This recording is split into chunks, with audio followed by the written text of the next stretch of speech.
Marc Marquez aji mumpung dengan Ducati hingga berani menantang semua pabrikan motor MotoGP. Pembalap Gresini Racing, Marc Marquez, merasa yakin jika dirinya tidak perlu merisaukan lawan-lawannya saat menggeber motor Ducati. Marc Marquez berhasil mendapatkan momen kebangkitannya usai meninggalkan Repsol Honda untuk mengaspal dengan Gresini Racing pada MotoGP 2024 ini. Hingga menuntaskan 9 seri atau masuk paruh musim, rider berjuluk Baby Alien itu sudah menorehkan total 9 podium dengan motor Ducati versi tahun lalu.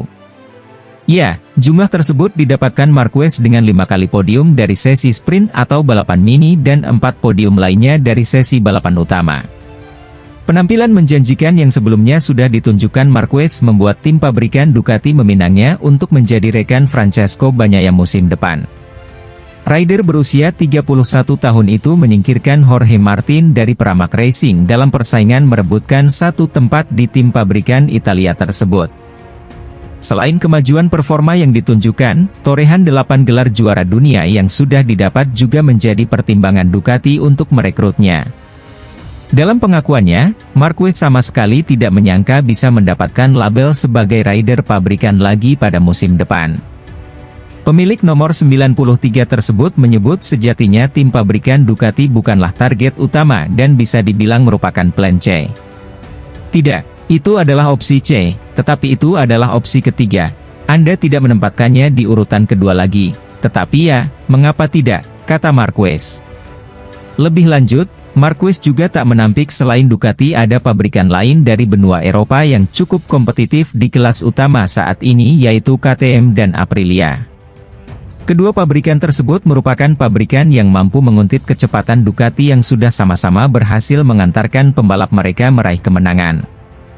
Meski tidak sedominan seperti skuad Borgo Panigale, dua pabrikan tersebut dinilai menjadi pabrikan yang pantas untuk dipilih seandainya hengkang dari Gresini Racing. Pada akhirnya ada dua pabrikan lagi, ucap Marquez. Dua brand Eropa, yang bekerja dengan baik dan memiliki metode kerja serta telah membuat kemajuan dalam beberapa tahun terakhir dan memenangkan balapan. Jadi ya, itu adalah pilihan yang nyata dan layak, tuturnya menambahkan. Dengan masa depan yang sudah pasti bersama pabrikan Ducati pada MotoGP 2025, Marquez merasa tidak takut dengan manuver yang akan dilakukan pabrikan lain. Sebagai tim yang dominan, Ducati tentu menjadi incaran dan motivasi bagi pabrikan lain untuk keras dalam mengembangkan motor mereka. Di sisi lain, Luca Marini kesulitan meraih poin di gelaran MotoGP 2024. Rider Repsol Honda itu baru bisa meraih 1 poin yang didapat dari hibah pelanggaran pebalap lain. MotoGP 2024 sudah menggelar 9 seri hingga saat ini. Paling baru, balapan digelar di sirkuit Sachsenring, Jerman, akhir pekan lalu. Marini finish di urutan ke-16 dalam MotoGP Jerman 2024 alias di luar zona poin. Itu menjadi kegagalan ke-9 adik tiri Valentino Rossi menembus 15 besar, hingga membuatnya tetap 0 poin. Keberuntungan didapat Marini setelah 3 pebalap dikenakan hukuman akibat melanggar aturan tekanan ban minimal. Ketiganya yakni Augusto Fernandez yang finish ke-14, Johan Zarco, P17, dan Stefan Bradl, P18. Semuanya kena penalti after race 16 detik.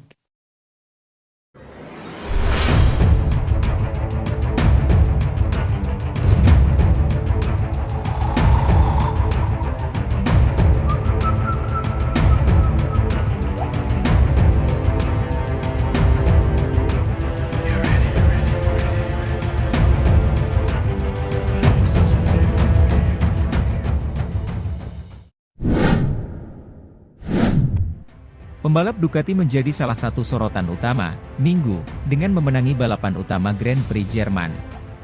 Sang juara MotoGP mampu menemukan ritme balapnya setelah mengatur ban dan memberikan tekanan pada Jorge Martin, yang akhirnya terjatuh di lap terakhir dalam perjalanannya menuju kemenangan yang diwarisi oleh pembalap kelahiran Turin tersebut. Ini adalah kemenangan keempat secara beruntun bagi pembalap pabrikan Ducati dalam balapan utama, setelah Montmello, Mugello, dan Assen. Sebanyak 100 poin, ditambah 24 poin dari kemenangan sprint di Italia dan Belanda, yang membuatnya kembali ke puncak klasemen setelah kesalahan yang dilakukan oleh pembalap asal San Sebastian de los Reyes, dengan keunggulan 10 poin.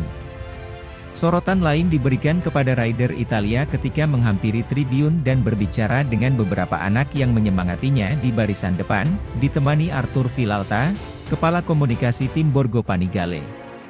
Kepada anak-anak itu, seorang anak perempuan dan laki-laki, yang meminta hadiah darinya, ia memberikan sesuatu yang sangat istimewa, slider di lututnya yang ia kenakan saat balapan. Sesuatu yang pasti akan mereka kenang seumur hidup.